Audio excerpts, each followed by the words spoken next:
नमस्कार बंधुरा welcome to my channel SB Explorer. तो बंधुरा सकलके जानाई शुभ सकाल। तो आजकेर भिडियोते किछु गुरुत्वपूर्ण विषय निये आलोचना करते चलेछि। तो जारा चैनेले प्रथमबार एसेछो अवश्यई सकले एकटा करे साबस्क्राइब करे दिओ। साबस्क्राइब करा सम्पूर्ण फ्री, ताई जारा जारा भिडियो देखबे एकटा करे साबस्क्राइब करते किन्तु केउ भुलो ना।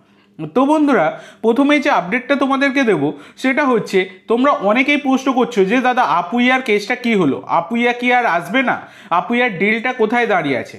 तो देखो बंधुरा बर्तमाने दाड़िये আপুইয়ার ओपर मोहनबागान इंटारेस्ट देखिएছে ঠিকই, मोहनबागान शुधु नय इस्ट बेंगलेर इंटारेस्ट देखिएছে ঠিকই, किन्तु मोहनबागान बेशिभाবে इंटारेस्ट देखालो मोहनबागानेर केसटा कि हयेছে एकटाई समस्या, सेटा होच्छे एखोनो अब्दि कोच स्थिर करते पारेनि मोहनबागान। के कोच हबे नतून तार उपरই डिपेंड करছে नतून प्लेयार নেওয়া। তো এই কারণে আপুইয়ার ডিলটা কিন্তু যেখানে হওয়ার কথা ছিল সেখানেই থমকে দাঁড়িয়ে আছে।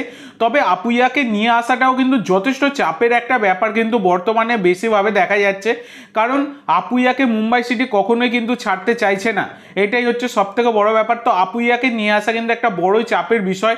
তো দেখা যাক পরবর্তীকালে আপুইয়াকে নিয়ে কোনো রকম আপডেট এলে অবশ্যই আমি তোমাদের সাথে শেয়ার করব। তো দেখা যাক এখন কোচ আগে স্থির হোক, নতুন কোচ মোহনবাগানের কে হন, তারপরে কিন্তু পরবর্তী আপডেটগুলো পাওয়া যাবে। তবে হ্যাঁ, অনেকেই হয়তো মনে করছো যে সব প্লেয়ারদেরকে অন্য দলগুলো সাইন করাচ্ছে, তাহলে মোহনবাগান বসে বসে কি করছে। তো দেখো বন্ধুরা, মোহনবাগান কিন্তু এমন একটা ম্যানেজমেন্ট, তারা কিন্তু বসে থাকে না, তারা তাদের কাজ ভেতরে ভেতরে ঠিকই চালিয়ে যায়।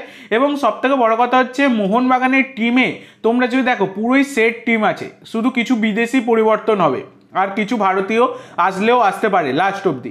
তো সেক্ষেত্রে চিন্তা করার কিছু নেই, ঠিক টাইমে তোমরা কিন্তু আপডেট পেতে থাকবে, অত চিন্তা করার কোনো কারণ নেই। এরপরে তোমাদের যে আপডেটটা দিতে চলেছি সেটা হচ্ছে মোহামেডান এসসিকে নিয়ে। তো বন্ধুরা, মোহামেডান এসসি এবারে আইএসএল খেলবে, সেই কারণে তারা কিন্তু কিছু তরুণ প্রতিভাকেও সাইন করাচ্ছে, তারা তরুণ প্রতিভাদের ওপরেই ভরসা রাখছে। সেই রকমই তারা কিন্তু 21 বছর বয়সী ভারতীয় অ্যাটাকার সোরাইসাম রবিনসন সিংকে কিন্তু সাইন করিয়ে নিয়েছে। তো এই রবিনসন সিং, যার মার্কেট ভ্যালু 60 লাখ টাকা, ট্রাউ এফসির সাথে যুক্ত ছিলেন আই লিগের ক্লাব। তো সেখানে 19টা ম্যাচে 4টে গোল আর 3টে অ্যাসিস্ট কিন্তু তার ছিল। তো এই প্লেয়ারটির উপর মোহামেডান, জামশেদপুর এবং নর্থ ইস্ট ইউনাইটেড এফসি 3টে ক্লাব ইন্টারেস্ট শো করলেও মোহামেডান কিন্তু লাস্টে বাজিমাত করে গেছে, মোহামেডান কিন্তু সাইন করিয়ে ফেলেছে বলেই এই রকমই কিন্তু খবর রয়েছে। তো এরপরে তোমাদের যে আপডেটটা দিতে চলেছি সেটা হচ্ছে হীরা মণ্ডলকে নিয়ে। তো 27 বছর বয়সী ভারতীয় এই রাইট ব্যাকের প্লেয়ার হীরা মণ্ডলকে তোমরা সকলেই চেনো, মার্কেট ভ্যালু 20 লাখ টাকা। বর্তমানে তিনি কিন্তু ফ্রি এজেন্ট রয়েছেন। তো কিছুদিন আগে অবধি তিনি নর্থ ইস্টের সাথে যুক্ত ছিলেন, নর্থ ইস্টে একটুও কিন্তু খুব একটা গেম টাইম একদমই পাননি, একটা ম্যাচে মাত্র খেলেছেন একটুখানি সময়ের জন্য।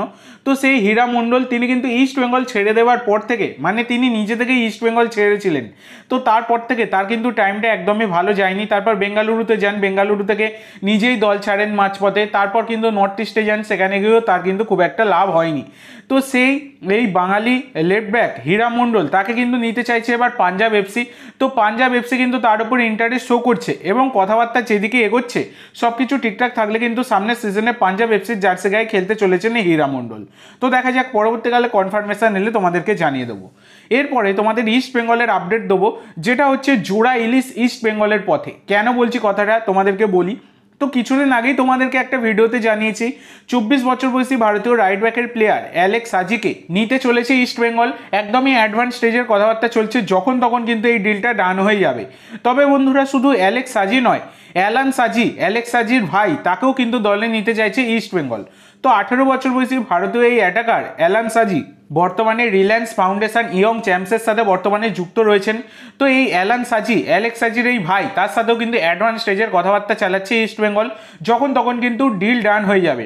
এর আগে কিন্তু ইস্ট বেঙ্গলে গিল বাদার্স এসছে এবং বর্তমানে কিন্তু সাজি বাদার্সও আসার পথে। তো দেখা যাক জোড়া ইলিশ এই সাইনিংটা কবে হয়। জোড়া ইলিশ কিন্তু ঘরে তুলবে ইস্ট বেঙ্গল এবং যথেষ্ট ভালো সাইনিং হবে, এটা কার্যত তোমরা বলতেই পারো।